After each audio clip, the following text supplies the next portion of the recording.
E aí, gente, tudo bem? Bom, eu sou a professora Fernanda e nesse vídeo a gente vai falar um pouquinho sobre o gráfico da função de primeiro grau, tá? A gente vai trabalhar as três ideias principais para a gente poder estar construindo esse gráfico de uma forma mais simples, sem precisar que a gente atribua vários valores para o x, e fazer aquele tanto de aplicação na função, enfim, tá? Então, aqui a gente está analisando o gráfico da função de primeiro grau, ou função polinomial do primeiro grau. E aí, para quem vai se aventurar no ensino médio, aí vai receber função afim, enfim, né? São especificações da função de primeiro grau.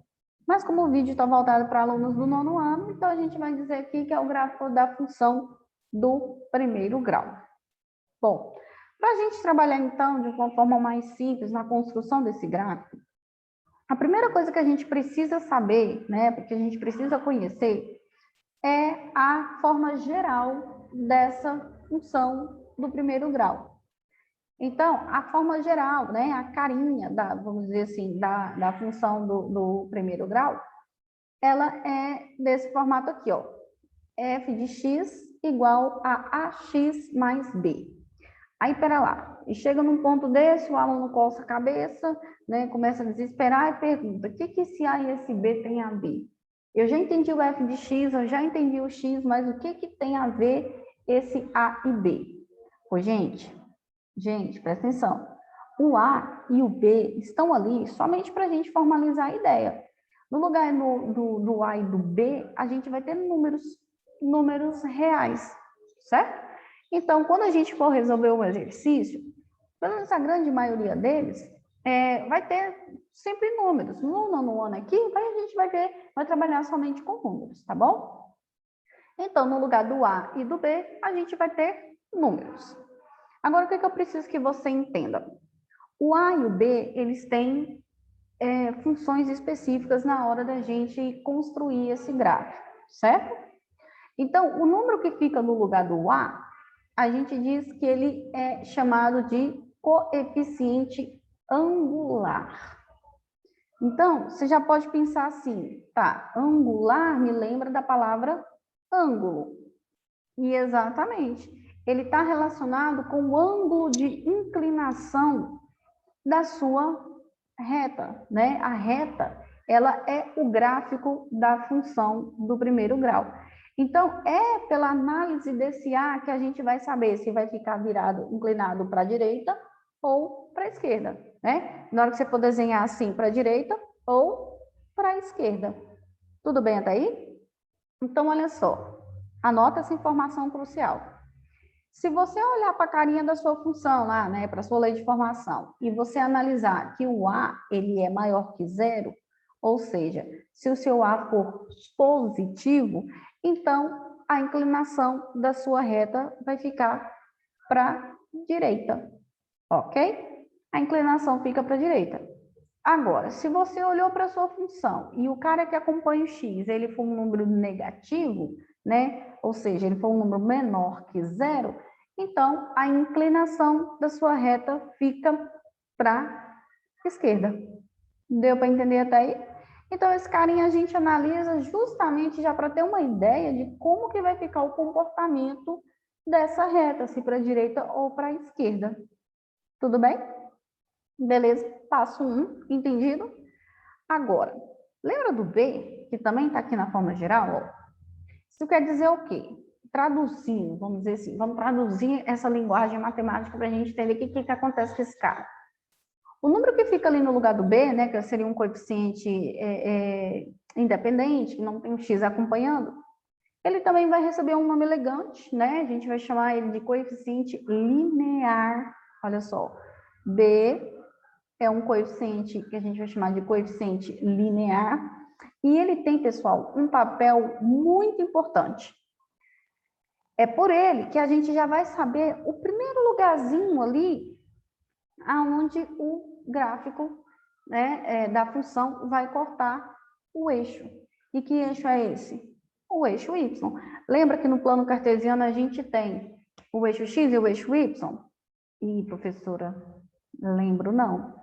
Olha só. Olha aqui que gracinha. Eu tenho aqui o eixo X, que é o eixo horizontal, também conhecido como o eixo das abscissas, e tenho aqui o eixo vertical, né, conhecido como o eixo Y, ou o eixo das ordenadas. Então, o que que o coeficiente linear ele diz para a gente? Você vai identificar aonde, que número é, que está no lugar do B, né, que indica o coeficiente linear. Você pega lá no seu gráfico, vai lá e já marca o pontinho em cima do seu ponto que você encontrou, certo? Ok, então vamos voltar aqui. Entendido qual é o papel do A e do B? Beleza. Agora você deve estar se perguntando assim, tá bom, corta o eixo Y, já sei, né, o valor que está no lugar do B, e o eixo X? Será que existe algum ponto que a gente verifica realmente se dá ou não para cortar o eixo X? Ok. Nesse ponto aqui da matéria, você já precisa ter visto, né, ou já precisa ter estudado a parte do conceito sobre função que fala sobre o zero da função, ou a raiz da função. Tá? Ele é mais conhecido como zero. O que é esse zero? Na verdade, não é que o x é igual a zero. Você quer encontrar o valor do x que faça o valor da função todinha ser zero. Então, basta a gente fazer o quê? Então, para finalizar e desenhar o gráfico, a gente calcula o zero da função, pela ordem que eu estou apresentando aqui para vocês, né? Calcula o zero da função, fazendo o f de x igual a zero.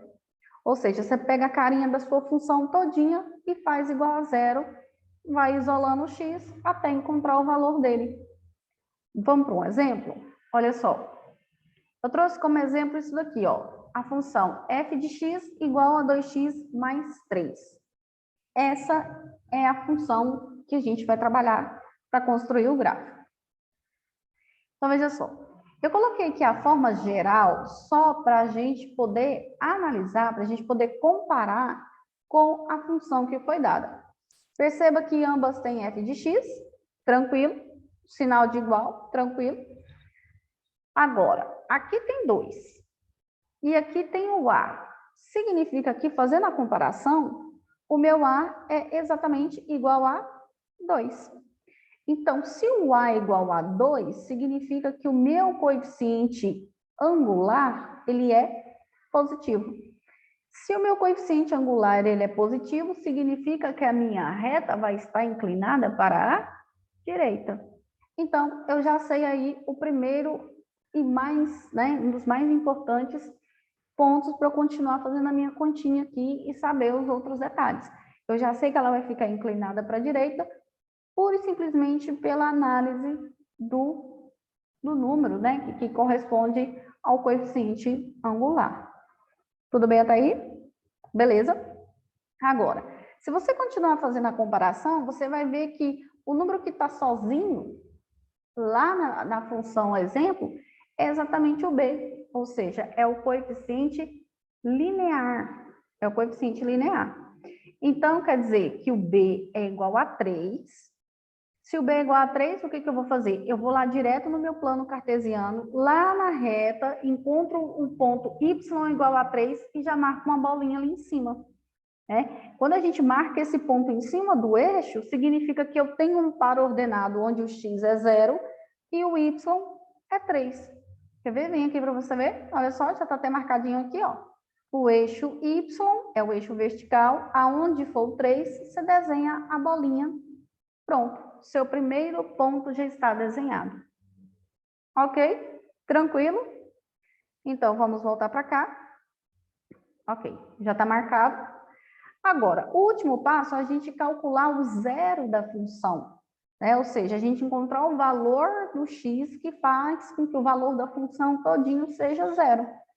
Para isso, no lugar da cara da sua função, onde tiver f de x, você troca e coloca um belo zero. Entendeu? Então, no nosso caso, era f de x igual a 2x mais 3. No lugar desse cara aqui, o que eu fiz? Eu coloquei 0. Tá bem aqui, ó. Então, fica 0 é igual a 2x mais 3. E aí, gente, é equação do primeiro grau. Você vai resolvendo até isolar o seu x. Então, veja bem, peguei esse primeiro camarada aqui, que está atrapalhando o meu x ficar isolado nesse segundo membro. Vou mandar ele para o primeiro. Se está positivo, vai negativo. Ia ficar 0 menos 3, mas 0 menos 3 é menos 3. Então, ficamos nesse ponto aqui, ó. Menos 3 é igual a 2x. Mas nós queremos apenas x e não 2x. Então, é hora de tirar esse camarada da história. Se ele está multiplicando com x, o resumo, né, da resolução da equação, se está multiplicando, passa dividindo.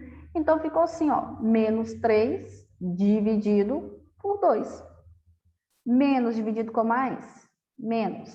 3 meios, ou eu deixo na forma de fração, ou eu passo para a forma decimal, que fica muito mais fácil de encontrar e marcar no plano cartesiano. Então, pronto. Quando x assume esse valor de menos 1 meio, ele faz com que o valor da função todinho seja 0. Deu para entender? Agora, vem aqui. Eu encontrei que o x é menos 1,5. O que você faz com essa informação? Você vai lá no seu plano cartesiano e de cara você já vai lá e marca aonde está. Pô, é menos 1,5, está entre menos 1 e menos 2. Então, você marca bem aqui o seu segundo ponto tão importante. Deixa eu ver se vai ficar bonitinho. Ok. Tenho 2 pontos no plano marcado. Tenho 2 pontos. Pronto, já estou livre para desenhar a minha reta. Já estou livre para desenhar o meu gráfico. Prontinho. Você vem aqui, escolhe a sua melhor ferramenta. Beleza? Deixa eu só dar uma ajeitada aqui. Desenhei o gráfico da minha função. Pronto. Aí está o gráfico da função f de x igual a 2x mais 3. É isso mesmo? 2x mais 3. Vamos confirmar aqui a função 2x mais 3. Prontinho. O meu gráfico está desenhado.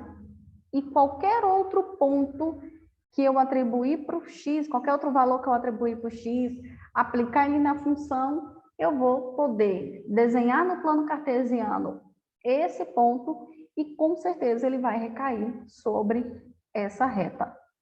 Difícil, pessoal? Não, né? É bem simplesinho. Então, agora o que é? É colocar a mão na massa, fazer os exercícios, pegar mais exemplos e estudar. E vocês vão ver que simplesmente conhecendo esses 2 pontos, a gente pode, então, construir o gráfico da função de primeiro grau, tá bom? Espero ter ajudado todos vocês. Um grande abraço e até um próximo vídeo. Tchau, tchau!